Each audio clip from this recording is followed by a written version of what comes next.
வணக்கம். இன்றைய தினம் ஆடி மாதம் அம்மன் கோயில்களில் சிறப்பாக வழிபாடு நடைபெறும். அவையெல்லாம் நாம் தெரிந்து கொள்ள இருக்கிறோம்.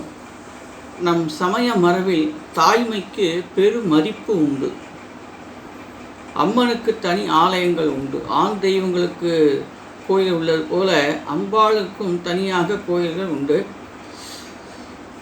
சிவகாம சுந்தரி சமேத நடராஜ பெருமான் என்றும் புண்டரீக வல்ல சமேத கோவிந்தர பெருமாள் என்றும் அழைக்கப்படும் மரபு தொன்று தொட்டு இருக்கிறது. ஆனால் அம்மன் கோயிலை அழைக்கின்ற போது நேரடியாக காளியம்மன், மாரியம்மன், செல்லியம்மன் என்ற அம்மன் பெயரை சொல்லியே அந்த கோயிலை குறிப்பிடுகிறார்கள்.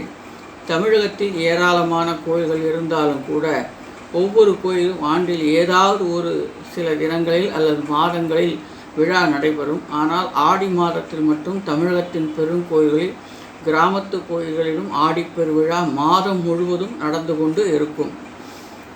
முக்கியமாக கிராம மக்கள் மன மகிழ்ச்சியோடு தங்கள் சொந்த வீட்டு விழாவாக தங்கள் ஊர்களில் உள்ள ஆலயங்களில் முழு ஈடுபாடோடு கொண்டாடுவார்கள்.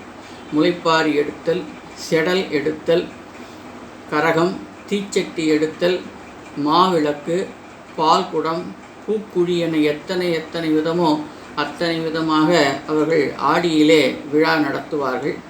கிராம கோயிலில் எளிய மக்கள் தாங்கள் தொன்று தொட்டு பின்பற்றி வந்த மரபை கொஞ்சமும் மாற்றாமல் உற்சாகமாக கொண்டாடுவார்கள்.